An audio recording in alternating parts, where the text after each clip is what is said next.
Phil Perry is with us in our Town Fair Tire Studios. Phil, with a hat on today. What hat is that? Casual Friday. This is the old-time baseball game. This is Steve Buckley's charity game that he runs every year. Oh, very nice. He did. We played in the same game. We were on the opposing sides. It was like, I think they did a whole tail of the tape spot beforehand, too. Me, Milliken, height, weight, speed. How'd that end up? Average. I tore the cover off a ball. Oppo. I saw the film. Line drive. This is true. Smoked it. This is true. Is that a wood bat game in the old time game? Wood bat. Wood bat game. No batting gloves, right? It's using a bat from about 2003, I think. Junior year of high school, I think I got that bat. You got to bring your own bat. Nice. Brought his own Yeah, lumber. you got to. Yeah. Yeah, it was really exciting. It was a good game. It was fun. Nice. You all right? It feels like I'm fine. No, I feel like Zoe's trying to make fun of what is a... Not trying to make fun of. Is everything okay, Phil? Fine. Ask Zoe. Everything all right? Everything I'm okay great. with you two? I'm great. I'm just sensing a little tension here. I don't like it. How much are you going to win by, Phil? We're already playing Josie, man. You got him winning? You got him winning? I got him losing by 2 or 3. Two or three. Okay. Now, if they Cut win, the music. if they win, we're getting that shoved down your throat all week next week. Nope, don't do that. Sad Josie? Sad Josie. Off-season Josie. Okay, Phil. I think they could keep it close, though, Zoe. I do. I know Beetle doesn't think so, but I do. They're better than the freaking Saints. That's not true. I've been talking today about how they can keep it close if they're able to just limit the number of possessions that Josh Allen has. I mean, they've got two ways to beat you. They can beat you with James Cook. They can beat you with Josh Allen. The Patriots, to this point, Phil, have shown no ability to truly stop those things in a game like of a high-level offense. We haven't seen that yet. Hasn't this defense been a little softer than you would have preferred so far through 4 games? Well, especially early in games, they have been. I mean, those opening series have been just killer.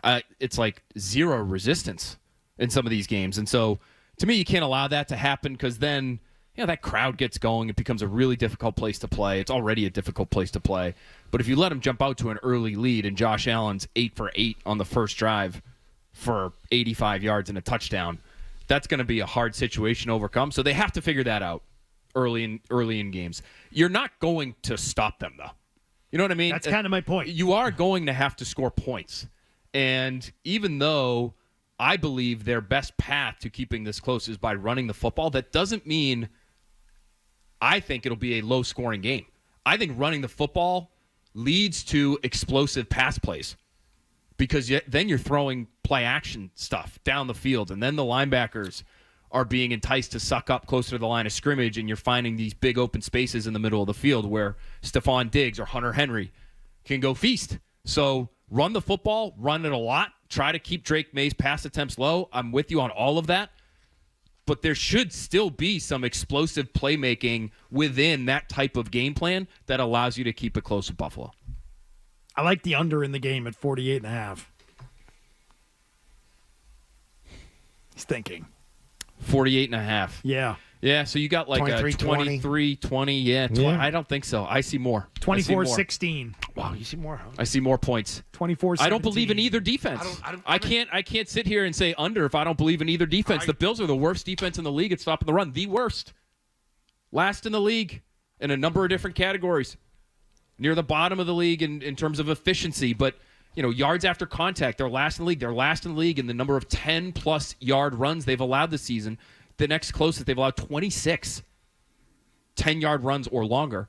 The next closest defense has allowed just 20. So, they are, with a bullet, one of the worst run defenses in football, which to me leads to this kind of game plan that we're talking about. And I think the Patriots should be able to have a little bit of success. I don't believe wholeheartedly in their run game, but you should be relatively efficient, so quarterback covers up a lot, right? Then it's like Brady at the end. Yeah, because top-notch defense. Quarterback just I haven't watched Buffalo a lot this year at all. Like you look at the names. It's not the same defense they had years ago. And the weapons aren't anything. Secondary's been transformed. Really be in awe of, right? Yeah. So to me, it's not a game we should expect them to win, but it is a game, in my opinion, you should expect them to compete. You should expect them to compete. If they don't shoot themselves in the foot, if they don't turn the ball over, You should be able to keep the score close in this one. One-score game.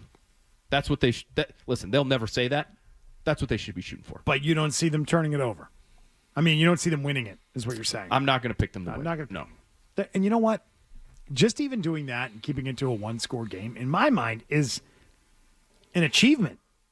I will take a moral victory for them. This is one of those weeks where I will allow moral victories. I will. I think that's fair. Yeah. Totally fair.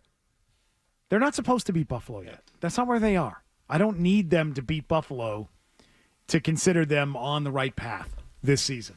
This is not one. I did not have this one counted as a possibility for a win. Did anyone? I don't think anybody did. I think the only way, listen, you can keep it close by not turning it over and running it.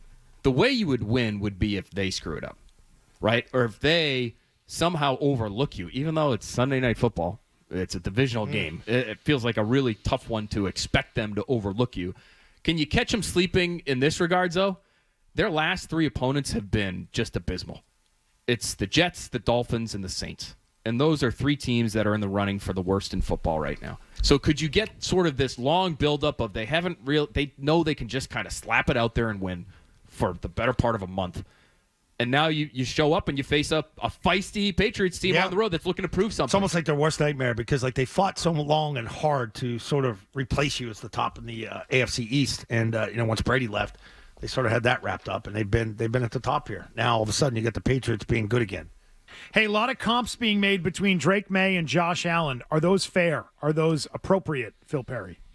I don't think they're fair. I think Josh Allen is so physically gifted, and he's become such a good quarterback that I don't think if you're saying this guy is the next Allen, I don't think that's fair. I do think looking at how they started their careers, though, is instructive in some ways.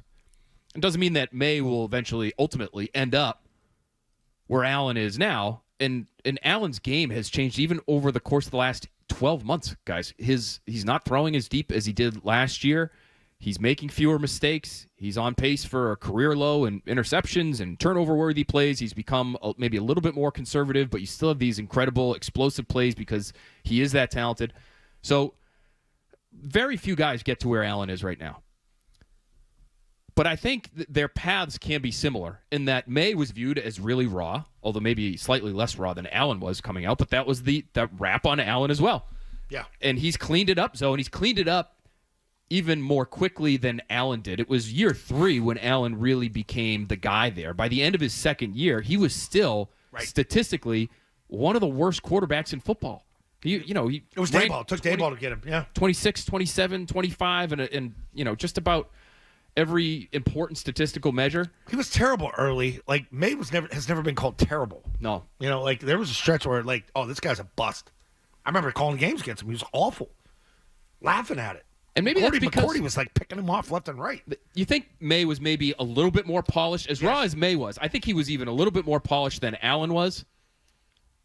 So I'm not projecting that out and saying, well, then he'll end up better than Allen is. I think he's going to be sort of more in the middle on this spectrum of where Allen started and where Allen is right now. Right. I'm not sure he'll ever get to one end. He didn't start at the same end, and I'm not sure he'll ever get to the other end. But there's clearly room for growth here still for Drake Maye. That, to me, has got to be one of the most encouraging things about this game against the Panthers was even some of his incompletions. I felt like, well, all right, first throw of the game, it's high, it's dangerous, it's the right read. His eyes are in the right place. It's very rare. It feels like you look at it and say, what is he thinking there?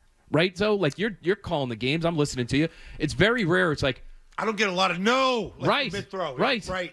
Or he just blatantly missed that guy. Like the throw to Booty in the second half that Booty had to really pick off the ground. It was a great catch by Booty. If you remember that play, it was a little low. He almost dirted it. Yeah. Even that play, you look at that, not a great throw. The reason he had to boot out and he ends up finding Booty late in that play is because Mac Hollins, it looked like, didn't get an alert, and he ends up blocking. He's blocking a couple yards beyond the line of scrimmage when everybody else is running routes. And he's looking to that side. Oh, bleep, that's screwed up. Let me extend. Let me go find something. So, the throw to Diggs, which came soon thereafter, which he did dirt. That, to me, again, his eyes are in the right place. It looks like he and Diggs are really on the same page. It looked like Diggs was supposed to keep running towards the sideline. He settles down because there's a defender there in zone. Huge zone. He sees it. Maye sees it too. That to me is the sign of a maturing, intelligent quarterback. He is not the wild stallion that Allen was in his first couple of years, where if you got a play out of him, it was because he just cooked it up out of thin air. Maye's running an offense right now, and I'm not sure he's really getting enough credit for that part of his game. We know what the physical skills are, but he's really running Josh McDaniels' offense. They're incorporating different concepts, it feels like, every single week. This is not a simplistic scheme. There's a lot going on, and he's handled it to this point. Now, who knows how it looks against what we think is a better team, right? The competition should get drummed up this weekend, but so far so good in terms of, I think, his maturity level playing the position.